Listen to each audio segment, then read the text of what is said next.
أعوذ بالله من الشيطان الرجيم بسم الله الرحمن الرحيم الحمد لله رب العالمين الرحمن الرحيم مالك يوم الدين إياك نعبد وإياك نستعين واهدنا الصراط المستقيم صراط الذين أنعمت عليهم غير المغضوب عليهم ولا الضالين آمين اللهم صل وسلم على سيدنا محمد وعلى آله سبحان ربك رب العزة عما يصفون سلام على المرسلين الحمد لله رب العالمين.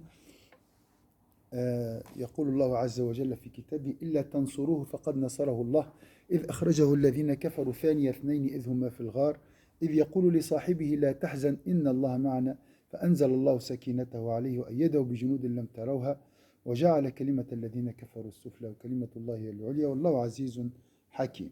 Donc ce verset part du secours d'Allah Azza wa Jalla pour son messager lors de l'immigration. Lors du départ de Sayyidina Muhammad vers Médine, et dans la grotte de Hira, le prophète était secouru par son Seigneur. Donc aujourd'hui, on va parler du secours d'Allah Azza wa Jalla, Nasratullahi li nabihi sallallahu alayhi wa sallam. Voilà, donc on commence par le départ du Sayyidina Muhammad sallallahu alayhi wa sallam.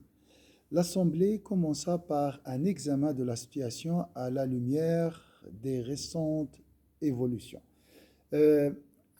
النصر شرطه ماذا؟ La condition pour mériter le secours d'Allah, c'est quoi؟ هناك شرط أساسي لنصرة الله عز وجل لعباده.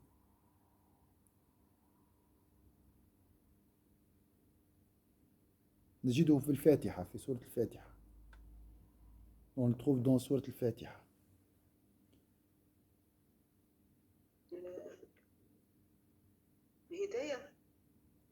الهداية هو من النصر.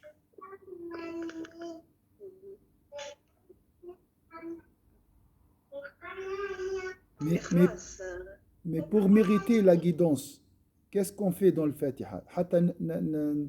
حتى يهدينا الله ماذا نفعل؟ ندعو بالقلب يعني avec la bonne intention de se rapprocher d'Allah subhanahu wa ta'ala. Voilà, la demande. الدعاء c'est une condition.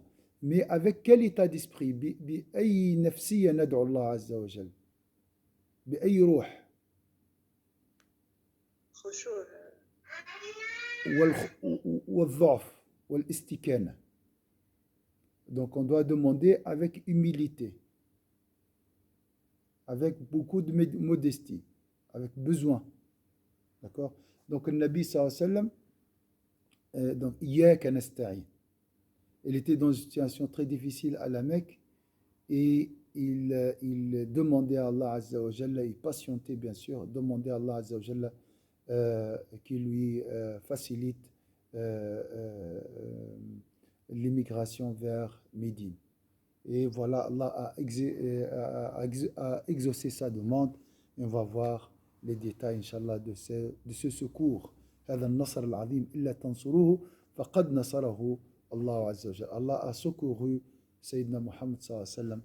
Et ça, c'est une histoire qui prouve que le prophète était secouru par Allah Azza wa Jal. La leçon, sois humble et tu recevras le secours d'Allah Azza wa Jal. كلما تواضعت وكلما سألت الله كلما جاءك نصره. ولذلك قال إذا جاء نصر الله والفتح ورأيت الناس يدخلون في دين الله أفواجا. Là, c'est la joie, c'est la victoire, le prophète, le triomphe, donc la conquête de la Mecque, les gens entrera, des groupes, des délégations, des tribus qui entraient dans l'islam. Allah lui a demandé au prophète sallallahu alayhi wa sallam de quoi? De dire Alhamdulillah. Il lui a demandé de dire Astaghfirullah. Donc on doit toujours garder cette humilité. Voilà, la leçon parle surtout Iyaka nasta'in, la manifestation de où le- comment cette histoire de la grotte surtout reflète l'humilité et le secours d'Allah Azza. L'humilité de Sayyidina Muhammad et le secours d'Allah Azza wa Jalla pour sa meilleure créature. L'Assemblée commença par un examen de la situation à la lumière des récentes évolutions. Tout le monde était conscient que la situation était très grave et que Sayyidina Muhammad sallallahu alayhi wa sallam risquait de pouvoir attaquer la Mecque avec ses nouveaux partisans. Son départ imminent pour Médine était vu comme un acte annonçant une menace à la suprématie des Quraysh en Arabie ou, pour employer la terminologie moderne, à leur sécurité nationale. يعني هجرة النبي بالنسبة لقريش تهديد للأمن القومي.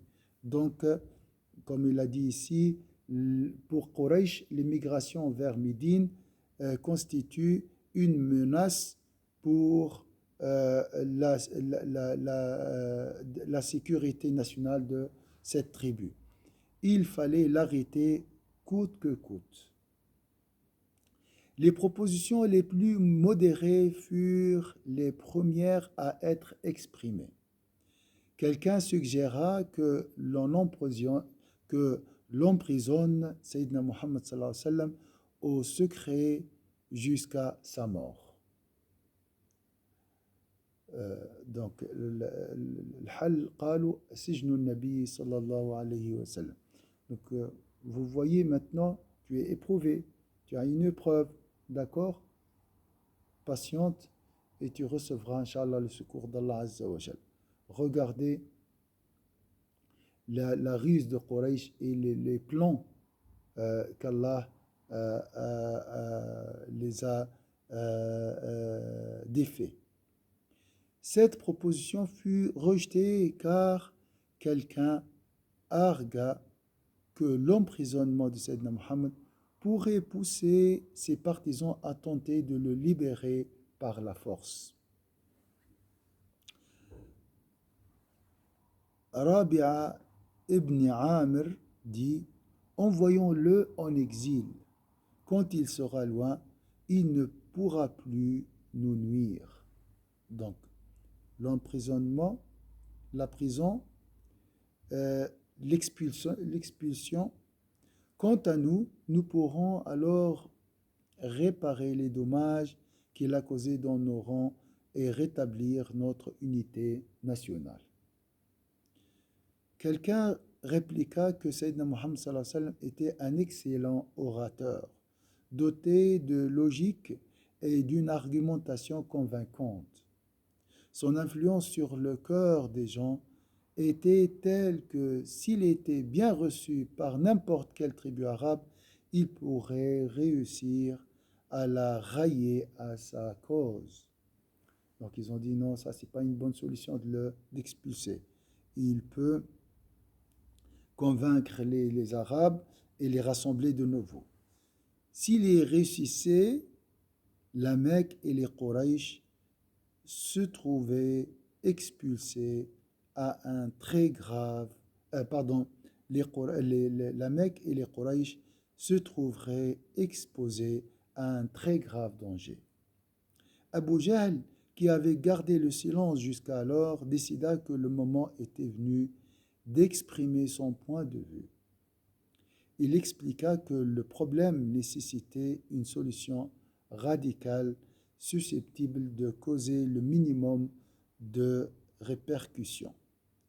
Chaque clan devait fournir un jeune homme brave et fort, de lignée noble. Chacun recevrait un sabre bien acéré. Tous iraient alors frapper Sayyidina Muhammad sallallahu alayhi wa sallam simultanément, de sorte que tous les clans auraient pris part au meurtre.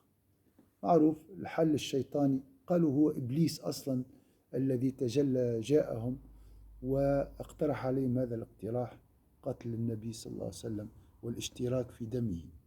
Le clan des Abdi Manaf, qui se situe un degré au-dessus des Hashimites, n'aurait alors pas d'autre choix que d'entrer en guerre avec le reste des Quraysh, qui représentaient une force bien supérieure, ou d'accepter une indemnité financière que nous payerons avec plaisir. La proposition d'Abu Jahl fut reçue avec une approbation unanime. Tous tombèrent d'accord pour réaliser le plan immédiatement. اتفقت قريش كلها على هذا الحل الشيطاني. Il fut décidé que l'assassinat de Sayyidina Muhammad aura lieu la nuit même. Les chefs de la Mecque quittèrent donc le lieu de l'assemblée pour aller choisir leurs représentants pour ce meurtre collectif. Cependant, Sayyidina Muhammad sallallahu alayhi wa sallam était le messager de Dieu. Dieu avait garanti sa protection jusqu'à ce qu'il ait accompli sa mission. Donc ça, c'est le secours d'Allah Azza wa Jal. Regardez comment Allah a protégé Sayyidina Muhammad sallallahu alayhi wa sallam de ce plan.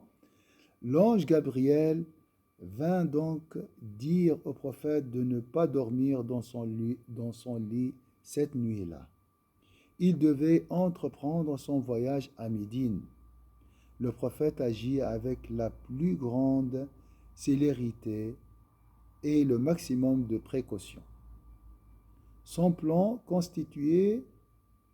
consistait à prendre toutes les mesures préventives possibles et à partir pour Médine avec la plus extrême prudence, tout en plaçant sa confiance en la protection divine.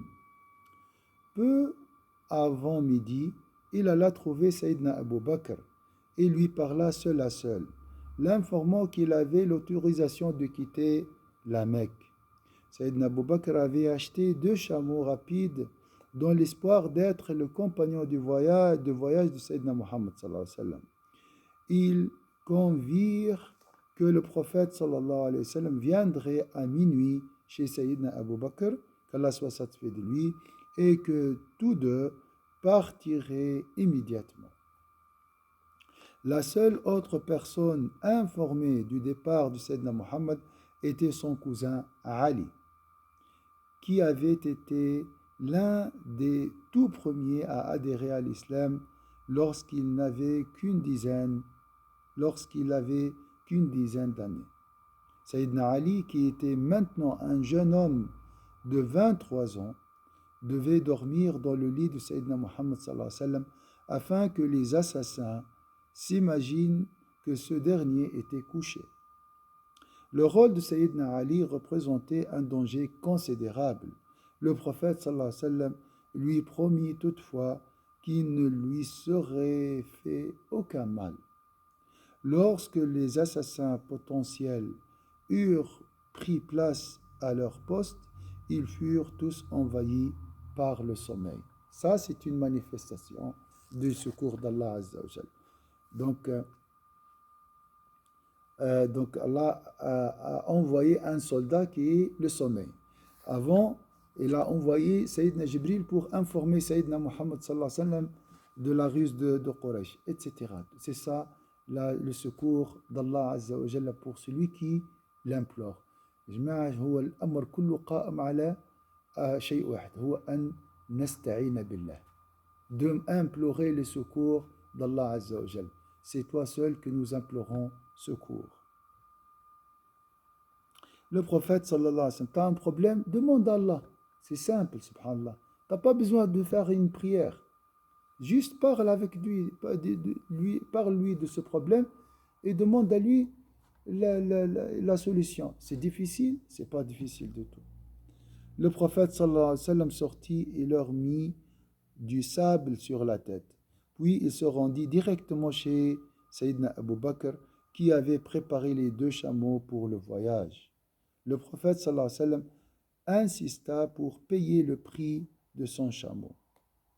Comme Sayyidina Abu Bakr tentait de le persuader de le considérer comme un cadeau, il lui dit: ce voyage est entrepris pour Allah et il me plaît d'employer mon propre argent pour mes dépenses afin de récolter la récompense de ce que j'aurai dépensé. Subhanallah, il nous enseigne le prophète sallallahu alayhi wa sallam. Il nous enseigne la remise confiante en Allah, l'indépendance. On essaie toujours d'être indépendant et d'être sincère. Bien que Médine se situe au nord de la Mecque, le prophète sallallahu alayhi wa sallam et son compagnon partirent vers le sud. Ils se dirigèrent, tout ça, c'est les idées, ces idées sont données par Allah. C'est Allah qui a donné ces idées à Sayyidina Muhammad d'aller vers le sud. Ils se dirigèrent vers une caverne située dans l'une des nombreuses montagnes entourant la Mecque. Dans cette caverne du mont Thawr, ils se cachèrent pendant 3 jours. Waliullah, le protégé d'Allah, l'allié d'Allah, il sera téléguidé. يعني تبدأ كأنك دمية والله عز وجل يتحكم فيك. اقعد 3 أيام لهنا. Passe 3 nuits ici.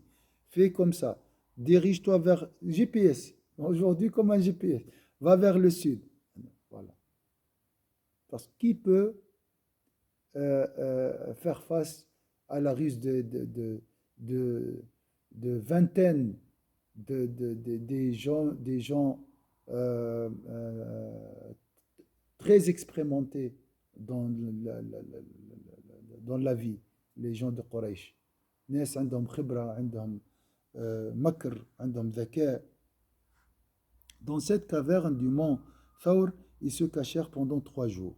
Le prophète sallallahu alayhi wa sallam avait décidé de partir vers le sud pour déjouer les plans des Quraysh, sachant qu'il ne manquerait pas de se lancer à sa poursuite.